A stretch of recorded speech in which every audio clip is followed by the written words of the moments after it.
Donc, on a vu depuis un certain temps que la classe politique, enfin, l'opposition,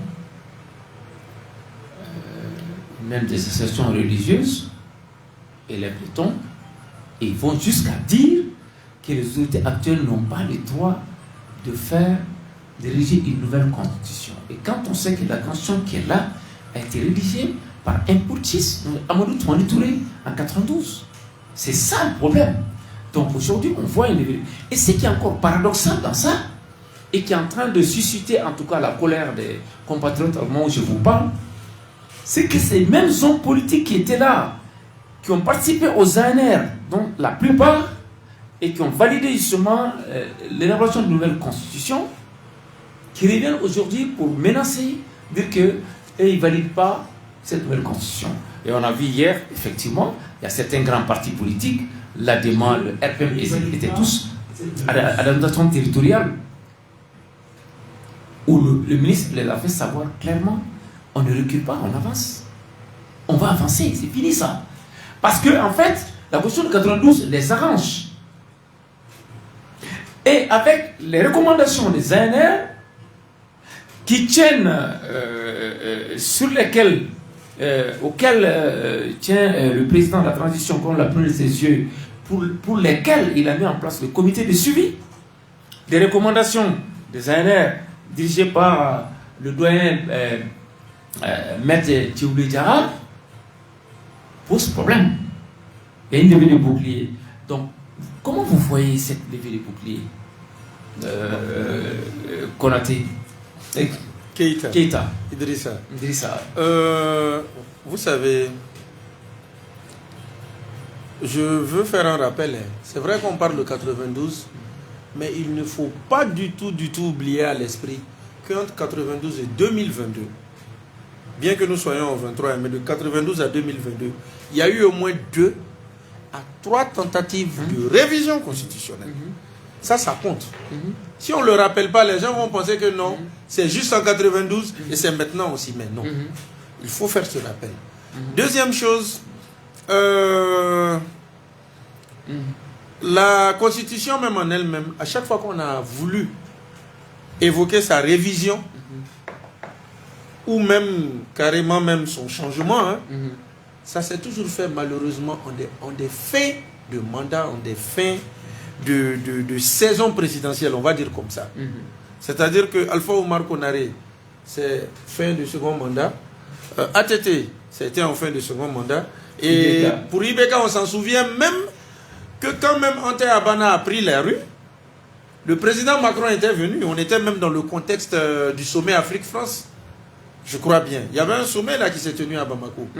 Jusqu'à ce qu'Ibeka même a dit que si je ne révise pas la Constitution, je me trahirai. Mais il a été lamentablement désavoué par le peuple et il avait mis en suspens. C'est ce suspens-là qui revient comme ça. Donc déjà, parler même de cette question, l'approche, la pédagogie qu'il faut n'a jamais été bonne. Ça c'est d'une part. Bon, d'autre part, c'est-à-dire que cette révision constitutionnelle aurait dû survenir même depuis longtemps.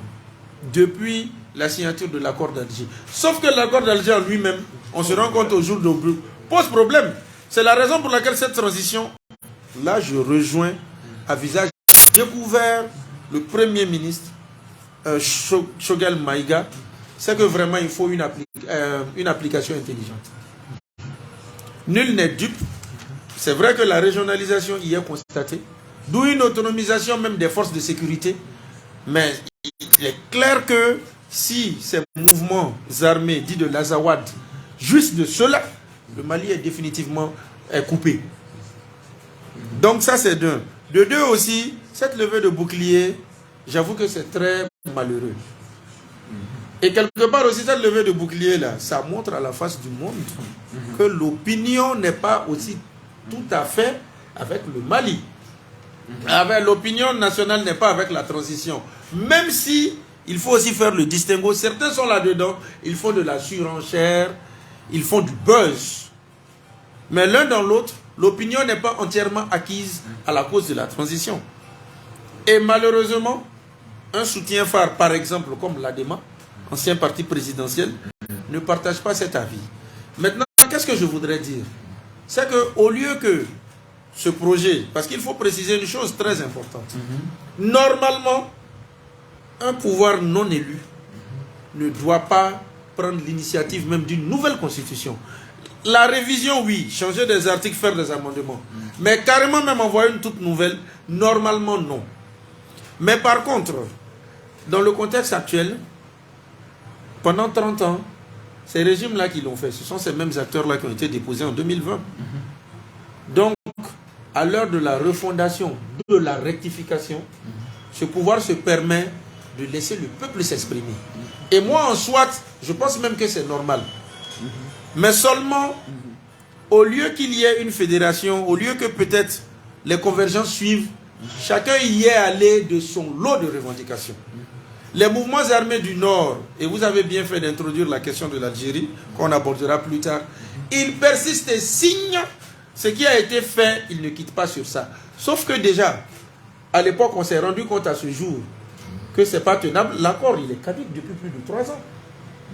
De deux, il y a désormais une pléiade d'interlocuteurs dans le Nord. Il y a eu plein de mouvements. Hein. À l'époque, si on avait 2-3 mouvements, aujourd'hui, on en a une pléthore. Qu'ils essaient de fédérer entre eux. Et ensuite, il ne faut pas oublier que ils ont mis des doléances qui sont vraiment intenables. Ça, c'est eux. Les linguistes traditionalistes dans le pays Bambara, dans la zone Mandeng, insistent à ce que le Bambara soit la langue nationale. Et la dynamique dans laquelle ils sont, c'est vraiment Bambara ou rien, quoi. Or, on a quand même certaines langues qui ont un fort Rodima, qui ont une très forte communauté dans le pays. Surtout qu'il y aurait eu des dispositions sur les langues nationales qui ne mettaient pas en avant que le seul Bambara. Et enfin, c'était en l'ombre, en sourdine, je me souviens, il y a eu des démentis de Haïdara, le président du Conseil islamique, mais aujourd'hui on est devant le fait accompli. Il y a des mouvements religieux. Et d'ailleurs, à travers votre canal, j'invite Haïdara et Diko à ce qu'ils se prononcent sur ce point précis. Il y a des mouvements religieux qui parlent d'une fin de laïcité au Mali pour une république islamique. Dans l'opinion, les deux leaders ont vu, c'est l'imam Mahmoud Diko et le président des Ansar, le guide Haïdara. Et je crois que cette pléiade de revendications au nom de la révision constitutionnelle vraiment laisse à désirer et à craindre. Maintenant, le ministre de l'administration territoriale a donné sa ligne, parce que je l'ai dit, eux, ce sont des jusqu'au-boutistes. Quand ils commencent, ils ne s'arrêtent pas. On attend de voir ce qu'il en est, parce que, je dis une chose, si jamais le référendum il ne se tient pas, ça risque d'avoir de sérieux impacts et des incidences sur les élections programmées durant l'année 2023, qui est une année électorale. Guido. Merci. Il a relevé tout à l'heure le projet de révision de révision constitutionnelle ou le projet constitutionnel de la nouvelle constitution ne date pas de maintenant. C'est plus sous Alpha, il y a eu ATT, il y a eu IBK. Et qu'est-ce qui s'est passé selon mon analyse sur le plan social? Moi, je trouve que c'est plutôt une affaire de personne qu'une affaire politique. Parce que, depuis Alpha jusqu'à maintenant, jusque la chose au sein même de la transition, c'est quasiment les mêmes. Quand ils sont aux affaires avec je l'ai dit, hein, c'est les personnes qui croient détenir le titre foncier du Mali. Quand tout va bien, ils sont avec vous dans le pouvoir et qui se font entretenir par le pouvoir, tout va bien. Je ne veux pas citer le nom des personnes qui sont actuellement aux affaires, mais qui dans le temps, IBK ont tenu de propos allant dans le sens, n'est-ce pas, de l'intérêt du président de la République. Mais aujourd'hui, où sont-ils? C'est plutôt ils ont été les opposants. Et quand vous constatez, c'est parce qu'ils étaient aux affaires, qu'ils se faisaient entretenir par les affaires, que tout va bien. Donc je trouve que ce n'est plus une affaire politique, mais c'est une affaire de personnes. Et ce projet de révision constitutionnelle, de nouvelle constitution, émise par le gouvernement, proposée par les ANR, les Assises nationales pour la refondation, dont nos chefs sont en droite ligne, n'est-ce pas, de cette initiative. Je pense que c'est le moment de réviser. En fait, c'est le moment d'instaurer une nouvelle constitution. Sinon, si un civil vient il y aura ce sera toujours les mêmes problèmes. C'est les militaires qui peuvent maintenant, conformément aux choses, aux idéaux des années, il faut une nouvelle constitution. Sinon, ça je vous le dis, si c'est des affaires entre politiciens, tant qu'ils ne seront pas ensemble, il y aura des problèmes. Le Ante à Bana, on sait comment c'est venu. Hein, c'était une crise de personnes qui a suscité, n'est-ce pas, cela. Soit été, ça devait passer. Nous, c'était le coup d'État. Vous convenez avec moi que ça soit été, ça allait passer. Parce que lui, il a su réunir tout cet ensemble-là autour de lui, et ça allait passer. Ibeka arrivait, il y a eu des problèmes. Alors moi, je pense qu'il faut faire fi qu'on appelle ça, de l'article 118 en son manière trop, qui dit que la Constitution ne peut être révisée que par, ou bien la nouvelle Constitution ne peut être vue que par un président démocratiquement élu, et que le territoire soit acquis. Mais je pense que si on s'en tient à cela, on ne pourra jamais avoir une nouvelle Constitution. Non, mais je veux même te rappeler une chose. Excusez-moi, cher René, c'est quoi? C'est que même les militaires, ils ont vu les choses venir. Hein. Quand il y a eu le coup d'État de 2020, quand la charte de la transition a été mise, c'est vrai qu'ils étaient dans une dynamique même de suspendre, de déposer la Constitution de 92. C'est parce qu'il y a eu des pressions qui l'ont maintenue. Mais ils ont quand même mis une chose. Si la charte et la Constitution, il y a des tiraillements, c'est la charte qui prévaut. C'est écrit noir sur blanc. Donc, bien qu'on mette en avant cette disposition-là, la charte les permet de le faire. Donc, on va y aller. Donc, on va y aller. C'est que sur certains, la machine est déclenchée, rien ne pourra l'arrêter. Et il a dit tout de suite, chaque fois que ces hommes politiques jazz se lèvent, c'est que leurs intérêts sont menacés. Et regardez aujourd'hui ce bruit synchronisé des mêmes têtes qui étaient là avec aux ANR, d'autres qui ont boycotté, parce que chaque on leur retourne le biberon, ça jazz. Quand on leur donne le biberon, ça se calme, comme on le dit ici avec le petit micro-trottoir qu'on a fait. Les citoyens n'en peuvent plus, ils veulent que Assimi aille jusqu'au bout, et cette nouvelle constitution sera faite. On va au référendum, comme l'a laissé entendre le colonel Ablaye Maga aux hommes politiques hier. La quintessence était là-bas, tenez-vous bien, c'est le parti de Poulon, ou l'ancien Premier ministre en perte de vitesse, Moulou Sidibé aussi, qui proteste. La CEMAS de Mahmoud Diko, avec ses alliés, bon, c'est combien? Donc la majorité et la quintessence est pour qu'on aille. Je pense qu'on va aller et le peuple va trancher, c'est que sûr certain. Les gens sont en train de se préparer sérieusement parce qu'ils commencent à en avoir ras-le-bol des agissements et des comportements de ces hommes politiques dont la plupart ont été acteurs de la mise à sac du Mali de 92 à aujourd'hui. C'est ça la vérité. Et c'est que, Dieu merci, il y a une société civile aujourd'hui dynamique qui est prête à tout pour en finir avec eux, et les autorités en sont conscientes. C'est vrai, quand Abel Maïga, devant ces hommes politiques, leur dit écoutez, on a déjà commencé, on va jusqu'au bout, il sait de quoi il parle, parce qu'il sait que le peuple est derrière eux, il est prêt à aller jusqu'au bout. Donc on va attendre ce qui va se passer. C'est que sur le certain, les jours à venir seront déterminants, parce que de l'avis des spécialistes, ils sont en train dans un système pour paralyser la transition, montrant à l'opinion internationale qu'ils ont été capables, et pour que la CEDEAO vienne intervenir et remettre les mêmes trucs, ça ne pourra pas marcher, messieurs. Et c'est dommage qu'on arrive là, que les hommes politiques se comportent de la sorte comme on nous le fait savoir. Donc, on va essayer d'avancer rapidement. Oui. 2 points de rappel. En 2018, ouvertement dans l'opinion malienne, le débat même du désaveu des hommes politiques avait pris forme. Mais puisqu'il y a eu un antécédent électoral entre les feux président Ibeka et feu honorable Soumaïla Cissé, ça avait été mis en stand-by. Mais sauf qu'en 2020, la transition même est née d'un désaveu frontal et désaveu des hommes politiques, notamment à travers les élections législatives. C'était ce que j'avais à dire. Merci. Donc, rapidement, on va revenir. On a vu tout récemment, en tout cas, un discours du président de l'Algérie, en tout cas qui a dérangé, mais selon nos informations, au même moment, le président de l'Assemblée nationale algérienne a rétabli les choses en faisant savoir que, attention, entre l'Algérie et le Mali, c'est trop fort, c'est plus profond qu'on ne le pense, et il ne faut pas que les gens interprètent autrement. L'Algérie et le Mali sont deux pays condamnés à vivre.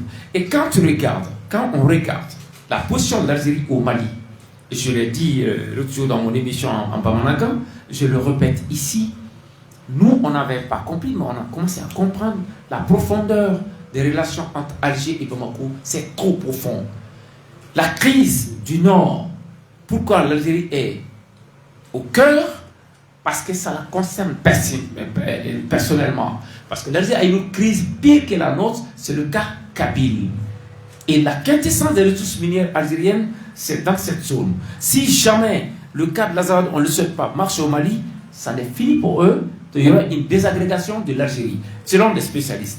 Donc aujourd'hui, c'est pour cela d'ailleurs, le président Tebboune a envoyé le ministre des Affaires Lamaran et rassuré le président Assimi Goïta que non, on reste ensemble, on est ensemble. C'est que sur le certain, l'Algérie est pour l'application de l'accord d'Alger et comme l'ont recommandé les recommandations des CNR, intelligentes de l'accord d'Alger. Et je pense qu'on est dans ça. Et on a vu aussi que la CEMA et certains alliés étaient en train de s'agiter. Ils ont même dit non, ils veulent une rencontre à la Maison internationale en terrain neutre. Qui les a calmés? Ça veut dire, attention, vous ne franchissez pas la ligne rouge. Tout ça, c'est des choses qu'on doit rappeler pour que les gens comprennent. En fait, dans cette situation, l'Algérie est obligée souvent de jouer... de souffler le chaud et le froid. Mais en réalité, jamais, plus jamais, l'Algérie n'accepterait pas un État azawadien à ses frontières. C'est le cas de la base militaire française au nord et qui a suscité l'île de l'Algérie contre Ibeka. Vous avez vu comment ça s'est terminé. Donc en fait, l'Algérie se cherche. Elle tient à son intégrité territoriale. Et bien sûr, en aidant le tour malien aussi à asseoir notre autorité sur notre intégrité, les 1 241 238 km². Donc voilà en fait ce qui se passe. Ils sont venus, les choses se calment, mais c'est qu'on va nous dire qu'il y a des grands comme Yad aussi qui se réfugient. J'ai dit, l'Algérie est un État qui défend ses intérêts et qui joue des jeux pour avoir plus. Il y a des gymnastiques à faire. Nous pensons que c'est comme ça que les choses se passent. Peut-être qu'on se trompe, mais c'est que sur le certain, c'est que dans cette crise, et en dernier lieu, la plupart des populations des régions du Nord vivent de l'Algérie. C'est ça la vérité. Mais celui qui a Bamako ne peut pas le comprendre. Oui. De Mopti jusqu'à Gerhok, c'est Alger. C'est ça la vérité. Ça, c'est économiquement parlant. Militairement, n'en parlons pas. Donc, il ne peut même pas avoir une volonté algérienne d'accepter un État azawadien à ses frontières. Ce n'est pas possible. Guido. Alors, moi, je dis que l'Algérie ne joue pas franc jeu dans cette histoire.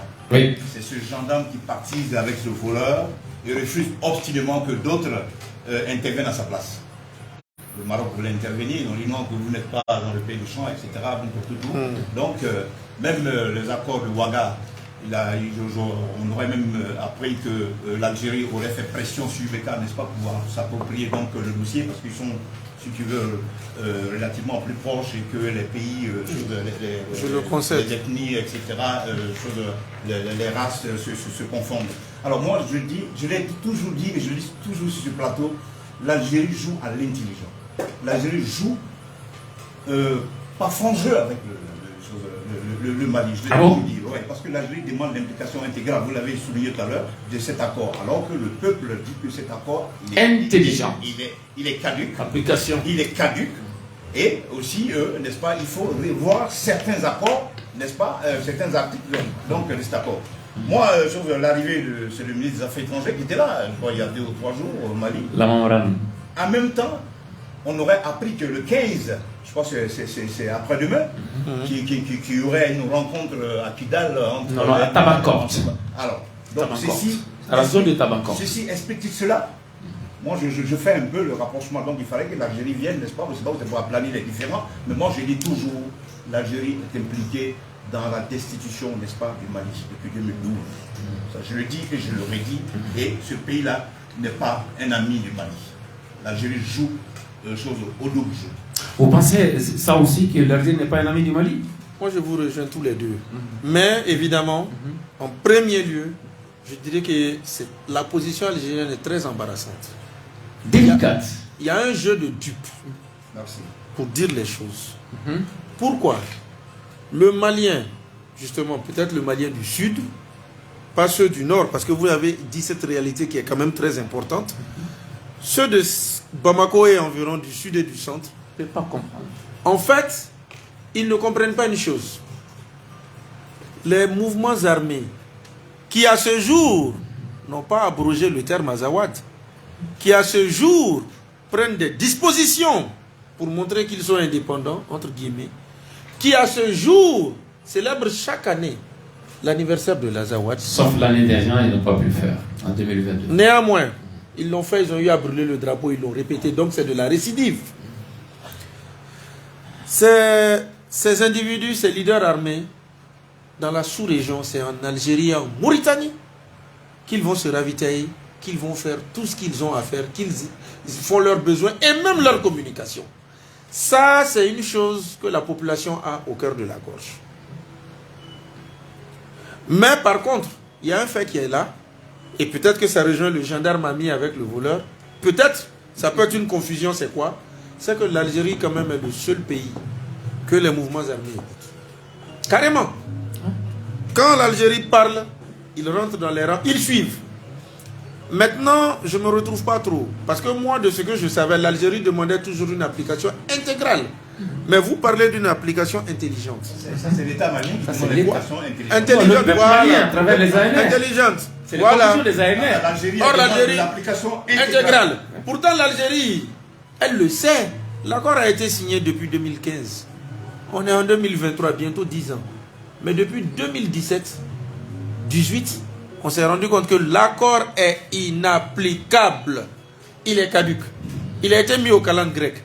Raison pour laquelle la transition ne veut même pas endosser en fait comme il faut. Donc, l'Algérie aussi, ça se comprend. Si l'accord n'est pas appliqué intégralement, c'est un échec pour Alger. Et c'est ce que Alger ne peut pas accepter. Mais rappelons l'histoire. À l'origine, avant même cette transition, sous le régime du président Ibeka, on avait un accord de Ouagadougou qui avait tout scellé. Accord de Ouagadougou à travers lequel Kidal et environ avaient voté. Accord de Ouagadougou vraiment à travers lequel Kidal était dans la République. Et qui était très précis. 90 jours après l'élection du nouveau président, il fallait relancer les choses et tout rentrer pour de bon. Sauf que quand le président Ibeka est venu aux affaires, il a revu autrement sa diplomatie et il est parti avec le Maroc. C'est justement cette présence du Maroc qui a fait que plusieurs téléphonies, plusieurs secteurs, la présence marocaine est flagrante. Mais du jour au lendemain, l'Algérie a réellement pesé du fait qu'elle a la plus longue frontière pour ne pas que la médiation marocaine aille loin. Et d'ailleurs, puisqu'on parlait de Côte d'Ivoire, c'est parce que le Maroc s'est senti trahi, déposé, que le Maroc est allé en Côte d'Ivoire, traité avec la Côte d'Ivoire, d'où ce fameux projet de la baie de Cocody. Pourquoi? Parce que l'Algérie a pesé, et Dieu faisant les choses. Aujourd'hui même où nous parlons, l'Algérie a mis un peu du sable dans le couscous marocain à cause de la CHAN, le championnat d'Afrique des Nations, en interdisant que Air Maroc ne vienne. C'est vrai qu'on est en sport, parenthèse rapide. Moi, personnellement, ça me fait quand même mal, parce que c'est le champion en titre, et puis on est sur le chemin du sport. Mais c'est pour dire à quel degré il y a ce problème. Et il ne faut pas oublier une chose. Pourquoi l'Algérie et le Maroc sont en froid? Rappelons-le, c'est à cause du Sahara occidental. Depuis que le Front Polisario est né, ouvertement, l'Algérie et même l'Afrique du Sud qui a revu sa copie. Désormais, mais l'Algérie est restée dans cette ligne, soutient le Front Polisario, le Sahara occidental. Donc en fait, c'est ce règlement de compte-là qui est en train de se faire au Mali. Et vraiment, on ne va pas se mentir, bien que l'Algérie fasse ses sorties, aux yeux des gens, les leaders des mouvements rebelles circulent entre l'Algérie et la Mauritanie. Ils n'ont jamais été inquiétés. La crise perdure depuis plus de 10 ans. L'Algérie est quand même aux avant-postes. Bon, et peut-être que quelque part, La transition n'a pas encore pensé à changer de médiateur. Peut-être que c'est ce qui fait que l'Algérie se permet tout. Mais reste qu'au bout du compte, l'Algérie dit quand même dans la crise malienne une chose et son contraire.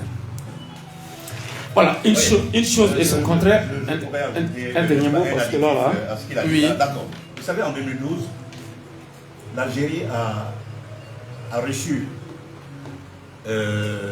en Sardaigne le Iyad Ghali pour une réunion dans son pays, celui-même en Algérie. Officiel. Officiel.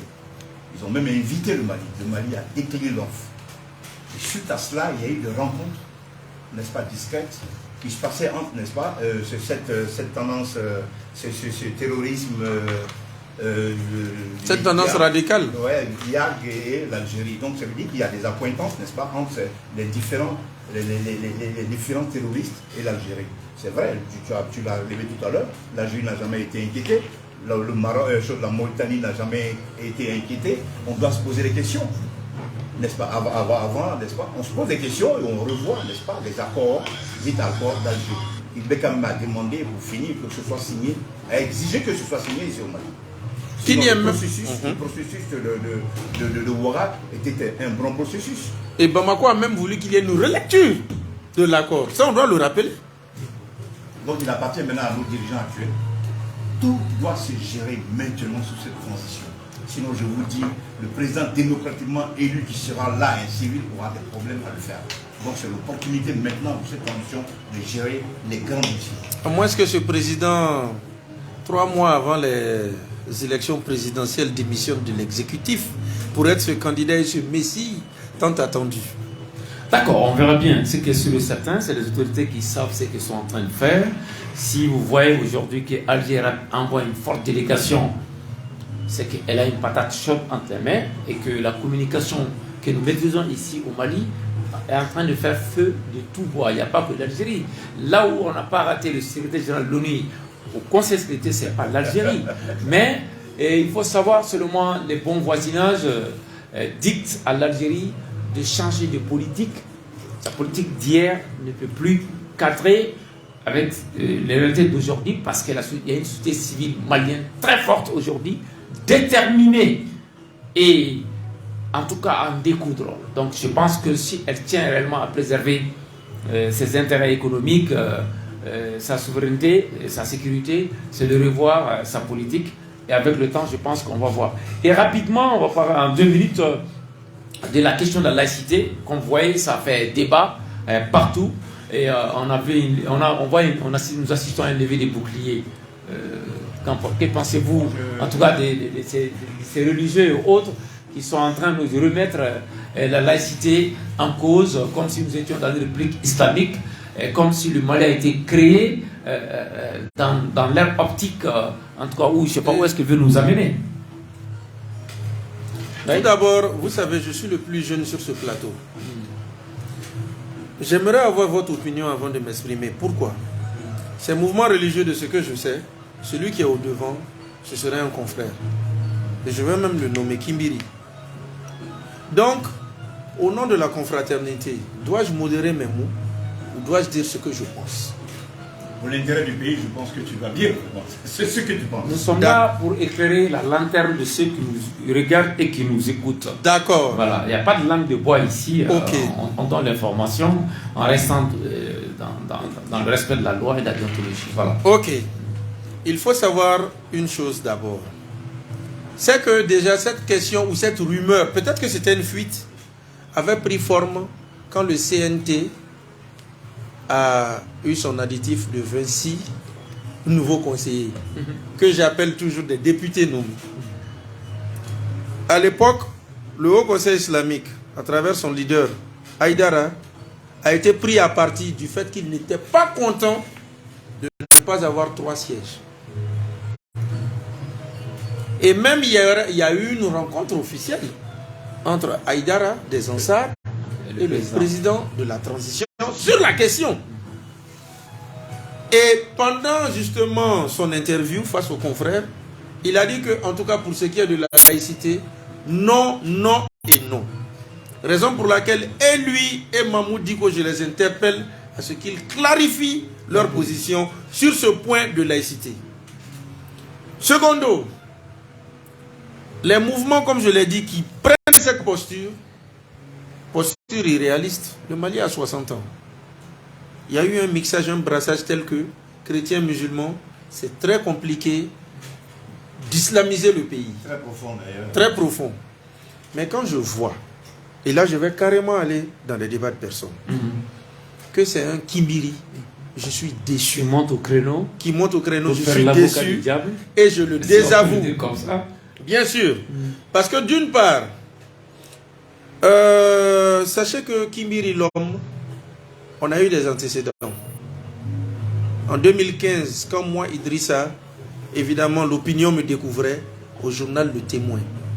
Du confrère Abdraman que je remercie, qui m'a permis d'être ce que je suis. Comment? Il y a eu une élection partielle en commune 5. Feu Oumou Keïta, l'honorable est parti. Et de façon consensuelle, naturelle, les partis politiques ont prôné que le RPM récupère son siège. Et qui a occupé ce siège? Une dame, Jacqueline Togola Nana, qui est décédée. Ancienne ministre de l'Éducation nationale, qui a marqué l'histoire avec le bac à minuit. Les sujets changeaient en pleine nuit. Cette dame avait pour challenger Kimbiri. Et seulement que, quand il était question d'un second tour, et que Kimbiri a vu qu'elle allait le damer le pion, parce que la consigne est venue de l'Assemblée d'en haut. Ah, on laisse la place. Donc tout le monde en soutient. Kimbiri s'est retrouvé en minorité. Il prônait le fait religieux. C'est une chrétienne. N'acceptez pas, ne la votez pas. Vraiment, il essayait de discréditer la dame. Et moi, j'ai haussé le ton. J'ai haussé le ton, ça a dégénéré. C'est même justement mon directeur de publication, Abdraman Keïta, qui m'a dit attention, c'est quand même un confrère. Parce que moi, je ne le connaissais pas. Qui m'a dit que c'est un confrère, j'ai un peu modéré. Mais quand je vois que c'est ce même Kimbiri, 2015 à aujourd'hui, 8 ans plus tard, Qui revient à la charge. Qui revient. Cette fois-ci, ce n'est même pas dans une circonscription. Hein. Au plan national, je crois qu'il se fout du peuple. Il y a des questions à se poser. Entre guillemets, peut-être que j'y vais trop fort, je pense même que c'est un ennemi du Mali. Kimbiri ne peut pas dire qu'il y a eu Noël, qu'il y a Pâques, que dans ce lot-là, lui, il n'a pas des parents, des connaissances.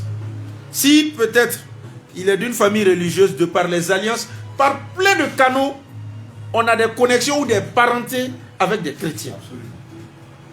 Donc c'est vrai que ça peut être levé, mais soyons réalistes. Regardons d'abord la tendance sociale. Et puis Kimbiri, en le faisant, il donne raison à ces mouvements djihadisto-terroristes qui veulent justement que le Mali soit divisé. Il donne raison à ces mouvements-là qui ont voulu descendre sur Bamako, qui ont été neutralisés à Kona. Donc pour moi, vraiment, Kimbiri s'est foutu du peuple. Pour moi, il doit présenter des excuses. Et comme je le dis, c'est un danger. Ce qu'il fait, c'est de la récidive. Et vraiment, quand on me dit que c'est quelqu'un qui est de ma, comment dirais-je, de ma corporation, je le récuse et je le désapprouve. Oui, d'accord, c'est ton droit, mais il faut comprendre seulement, c'est pas, ça dépasse la personne de Kimbiri. La quintessence, en tout cas, des associations religieuses aujourd'hui sont montées au créneau, même si certains les ont dit non, ça passe pas, ce n'est pas comme ça. La laïcité, c'est dans la Constitution, c'est pas vous qui allez venir nous dicter la conduite. C'est depuis les temps immémoriaux, le Mali est comme ça. Le Mali est un pays laïque. Le prophète paix et salut sur lui-même, il est laïque. Jésus est laïque, donc c'est pas comment ils comprennent la laïcité comme on nous fait comprendre pour qu'on leur dise ici qu'ils comprennent. Heureusement, les autorités ont compris, elles prendront des dispositions. C'est que sur certains, les débats, c'est pour ça que ça a suscité lever les boucliers, parce que les animistes et autres se sont retrouvés pour mettre en garde et les attendre au carrefour. Donc, pour qu'on arrive à ça, les autorités ont pris des dispositions. Je pense qu'actuellement, les choses sont en train de se calmer, mais on verra bien avec le référendum pour la nouvelle constitution. Guingo, quelques mots. Oui, moi dans cette histoire déplorable, il y a un brassage religieux, n'est-ce pas, entre nos familles donc ici. Moi dans cette histoire, je m'en prends un peu au Conseil islamique qui ne joue pas véritablement son rôle. Même les mosquées, vous voyez des mosquées sorties comme ça, comme les champions un peu partout sans qu'il y ait un encadrement, n'est-ce pas, c'est sérieux dans ce sens. Je pense que c'est le Haut Conseil islamique. Bon, je interpelle le Haut Conseil islamique à prendre cette disposition et afin d'affirmer le côté laïque, constitutionnel, confraternel donc qui existe, n'est-ce pas, au sein, n'est-ce pas, de nos familles. C'est au Haut Conseil. L'État, il faut aussi que l'État prenne cette disposition, mais il faudrait que ce soit le Haut Conseil. Je reviens encore là-dessus, j'interpelle l'imam Joseph Haïdara, n'est-ce pas, à s'assumer. Il faut éduquer, il faut informer, il faut sensibiliser sur le caractère, n'est-ce pas, laïque, n'est-ce pas, de ce pays, qui n'est pas antinomique, n'est-ce pas, à la religion musulmane. Vous l'avez relevé tout à l'heure, le professeur Paye, salut sur lui, Mohamed, Jésus et tout ça, c'est des gens qui ont eu des acquaintances, n'est-ce pas, avec toutes les religions, qu'ils ont essayé de rassembler. Donc, moi, je pense que quelque part, ces personnes-là sont manipulées. Il faut chercher à comprendre d'où vient cette initiative qui est en train de, n'est-ce pas, prendre de l'ampleur, n'est-ce pas, rapidement, on va sortir de ça. Oui, moi, je veux faire un rappel très important institutionnel. On a au Mali un ministère des cultes. De mémoire, parce que je suis le plus jeune, quand j'ai commencé à être au fait des institutions, le démembrement des cultes était logé au sein du ministère de l'administration territoriale. Mais c'est avec le président Ibeka qu'il a carrément créé un ministère dédié. Pourquoi? Quelque part, c'est justement ça. Pour dire que des cultes, c'est pour dire que ce n'est pas que l'islam. Il y a plusieurs religions. Et cette tutelle-là est là quand même depuis 10 ans.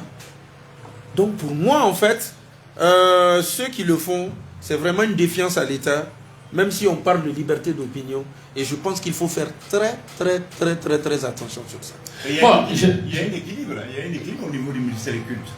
C'est vrai, le ministre c'est musulman, mais le secrétaire général c'est un chrétien. Si on le sache. Donc il y a un certain équilibre. Voilà. C'est important de le dire. Cela est vrai parce que on sait quand même les autorités suivent ça de très près. Il y a des mises en garde qui ont été faites. Mais en guise de rappel, Chérif Malang Haïdara a été clair. Même sa prêche à Paris tout récemment, il l'a dit.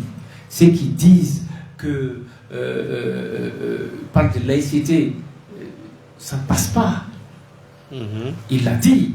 Il a même pris l'exemple des chrétiens. Quand ils font le fête, nous on va chez eux. Quand c'est le Mauloud, ils viennent chez nous. Nous sommes tous pareils. Nous on n'est pas dans ça. Il a été clair. C'est pas pour rien aussi qu'à son domicile il y a une grande rencontre là-bas entre partis politiques et tout le monde. On parle de la nouvelle constitution. On parle surtout de cohésion, d'inclusivité pour aider les autorités à sortir de cette situation pour qu'on puisse terminer la transition en beauté.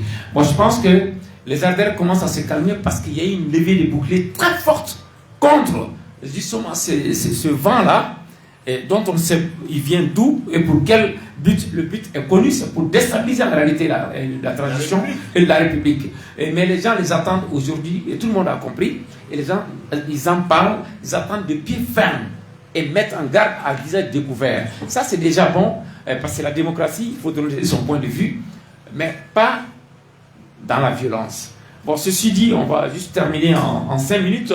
On va parler de ce que vous retenez de la transition, de la prestation de serment de Assimi Goïta à aujourd'hui. Guido. Alors, moi, en ce qui me concerne, moi, je suis un républicain. Je suis un nationaliste, pas ultra-nationaliste, ça il faut que je le dise. Je suis un républicain, donc je suis derrière, n'est-ce pas, nos autorités, qu'ils soient, n'est-ce pas, à la tête de ce pays. Je pense que ce que je déplore un peu depuis la prise de pouvoir d'Assimi jusqu'à aujourd'hui, c'est le déficit, n'est-ce pas, de communication. Le déficit d'information. Mais ça se passe là aujourd'hui. La communication, elle est là. Je reste encore sur ma faim. Elle crève les yeux. Je reste encore sur ma faim. Okay. C'est vrai que le colonel, il ne parle pas beaucoup. Okay. Et quand il sort, vraiment, il pose vraiment les véritables problématiques, n'est-ce pas, du pays. Il attire l'attention, il encadre le bébé, concernant la mer, etc. Mais je reste toujours sur ma faim. C'est vrai que le train de la démocratie, du développement, n'est-ce pas, a commencé, mais il faut aller avec tout le monde. Nous sommes les fils des mêmes pays, on peut avoir des divergences d'opinion sur un certain nombre de situations, etc. Mais il faut aller avec tout le monde et pas les va-t-en guerre. Donc moi, je pense que Assimi a posé un acte qui m'a beaucoup intéressé. C'est la reconnaissance des chefs coutumiers, des chefs traditionnels. C'est une première dans l'histoire du Mali. Parce que quand les conflits naissent dans les hameaux, les machins, c'est le chef du village, c'est l'imam, etc., Le fait même de leur reconnaître cette entité, pour moi c'est une excellente chose. Ça existe déjà dans d'autres pays. Hein. Ce n'est pas tard de le reconnaître officiellement. Je pense que c'est une bonne chose. Et puis, au sein du projet de la nouvelle constitution, je pense que c'est le moment de le faire. En termes d'armée, de sécurité, je pense que beaucoup est en train d'être fait. Hein, beaucoup reste à faire. Et il faut surtout insister sur la communication, sur la télécommunication, qui est extrêmement importante, sur le coup. Et encore, moi, je souhaiterais, c'est vrai qu'il y a du matériel clair, je souhaiterais qu'on ait des blindés. Moi, j'insiste beaucoup là-dessus, qu'on ait des blindés qui puissent déterminer les choses, détecter des mines antipersonnelles à un certain nombre de kilomètres, parce qu'il y a certains de nos soldats, de nos enfants qui payent quand le loup oublie. Alors, je pense qu'ils sont, ça va dépendre, mais relativement sur un bon chemin. Et donc, voilà, je ne peux que les encourager. Keïta, moi, j'ai beaucoup à dire.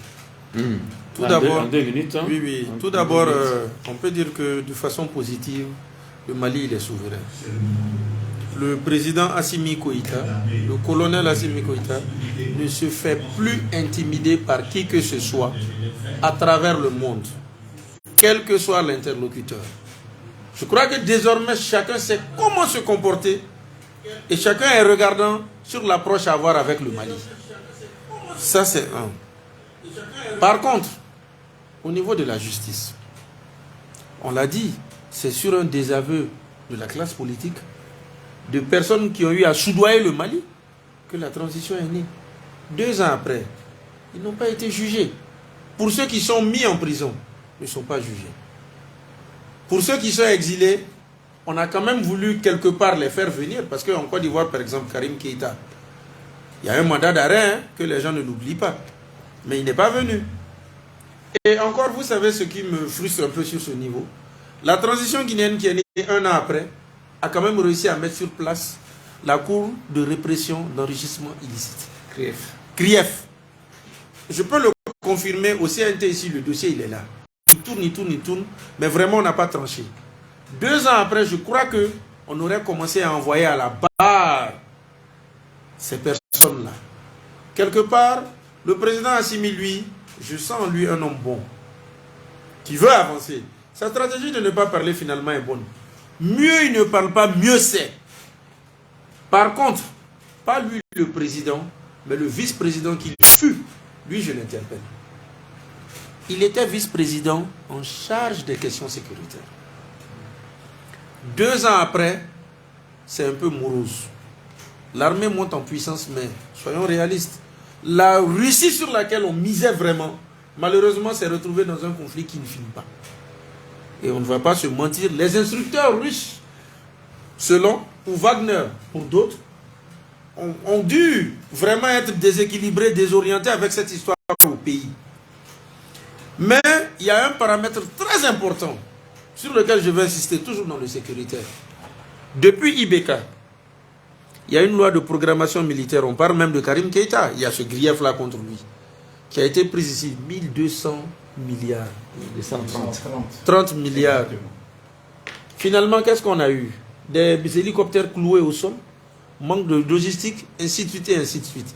Cette loi de programmation militaire, on aurait dû tirer ça au clair. Je me souviens que Feu Soumaïla, Cissé a même voulu qu'il y ait une enquête parlementaire. On l'a bloqué. Qu'est-ce qui se passe? Cette loi est là. On ne sait pas ce qu'il en est. On n'a pas encore situé les responsabilités. Et bim, au début de la transition, le président Badao a annoncé une seconde loi de programmation militaire, comme il l'a dit, de seconde génération, qui est en train de courir. Celle-là même, le montant, même les contours, moi je ne m'en souviens pas. Peut-être que ça a été fait. L'autre quand même, les 1230, on a ça en tête. Mais la seconde est là, c'est combien? Où est-ce qu'on en est? La transition a quand même 2 ans. Je veux juste rappeler aux leaders de la transition qu'ils ne sont plus là pour réformer, hein, mais ils ont même un bilan à défendre. Et c'est justement sur ce bilan-là que certains, à travers des plateaux télévisés de pays voisins ou d'ailleurs, s'amusent a parfois tenté de saborder le pays et qui fait que moi, parfois, quand je m'y retrouve, je les rappelle à l'ordre. Donc, il y a beaucoup à dire. J'espère qu'on aura peut-être même une émission spécialement sur ça, parce que quand même, c'est le nouvel an. Je ne sais pas si vous l'avez fait, pour qu'on fasse un peu un bilan. Et enfin, excusez-moi, j'interpelle les autorités. 2024, théoriquement, sur papier, est une année électorale. C'est suite à des fraudes électorales, à un désaveu de la classe politique qu'il y a eu des problèmes. C'est vrai qu'actuellement, il n'y a pas l'union tant prônée, certains font de la surenchère, mais reste que c'est une année très sensible. Et l'essentiel même des élections se feront en 2023. En 2024, ce n'est que la présidentielle. Donc vraiment, la réussite de ces élections sera la réussite de la transition et sera la réussite du colonel Assimi Goïta et de toute son équipe. Et sera aussi un argument qui va permettre à ses ennemis ou ses adversaires déclarés comme la France de fermer leur clapet. C'est ce que j'avais à dire. Effectivement, ils vont fermer leur clapet, mais quand vous écoutez le discours que le chef de l'État a prononcé en langue nationale Bamanankan face aux autorités traditionnelles et aux autorités, aux chefs religieux, il était très clair. Il prône la cohésion sociale, l'inclusivité pour faire face, en tout cas, au pari qui est là, au défi qu'il faut relever. Et ce défi ne peut pas être élevé dans la désunion, dans la division. Ce n'est pas possible. Et vous avez vu hier, en tout cas, bon nombre de partis politiques, au moins les moindres, ont répondu présent à l'appel du ministre de l'Agriculture par rapport aux élections, par rapport à l'âge, etc., etc. Déjà, ça, c'est un bon signal parce que personne n'a intérêt que le Mali se mélange. Ce qui est sûr et certain, tout le monde est convaincu de ça aujourd'hui, c'est ensemble qu'on va s'en sortir. Divisé, on ne sait pas si ça pète, le Mali va disparaître. C'est ça le problème. Et cette année, enfin cette transition, c'est la dernière carte pour le peuple malien. Ça, c'est clair et c'est net. Il faut que les gens comprennent ça. Donc aujourd'hui, là, l'union sacrée, elle est là. On est obligé de travailler main dans la main, mettre des divergences de côté. Maintenant, ceux qui sont dans d'autres calculs, les masses sont en train de tomber et la rue se prépare pour les donner des leçons. Ça, il faut le dire. Le peuple est en train de se préparer pour faire face à ces individus-là qui, pendant 33 ans, se sont servis de l'État. Pendant 3 ans, se sont servis des deniers publics et des trucs du peuple. Donc, il est temps maintenant qu'on sorte dans ça. Donc, moi, je pense que pour cette émission, on remercie ceux qui nous ont regardés et qui nous écoutent. Et on s'excuse pour les problèmes techniques auxquels nous avons été confrontés. Et ce qui est sûr, très prochainement, on va se retrouver pour en tout cas développer certains thèmes qui sont d'actualité. Surtout, nous rappelons que demain, c'est le 14 janvier, journée en tout cas de souveraineté nationale retrouvée. Et surtout, le 20 janvier, en tout cas, le peuple malien se prépare à fêter son armée et à Ségou, au rond-point de l'hôpital. Rendez-vous où, en tout cas, il y aura des grands discours qui seront prononcés pour l'union sacrée et pour une bonne transition afin qu'on aille vers des élections juste apaisées, afin qu'on sorte de cette situation de transition qui ne dit pas à son nom, parce qu'on voit que d'autres sont en train de se mobiliser avec leurs anciennes méthodes d'il y a 3 décennies et ils n'ont pas compris que ces méthodes sont déjà désuètes, elles ne servent plus à rien et elles commencent à raviver les rancœurs. Et s'ils ne font pas attention, je pense qu'ils vont trouver le peuple devant eux. A très bientôt. C'était votre serviteur Boukari Diko. Les invités, en tout cas Idrissa Keita, journaliste consultant. À ma droite, Youssouf Guido, journal d'éclairage. Et à la partie technique, Moussa Kouyaté. A très bientôt.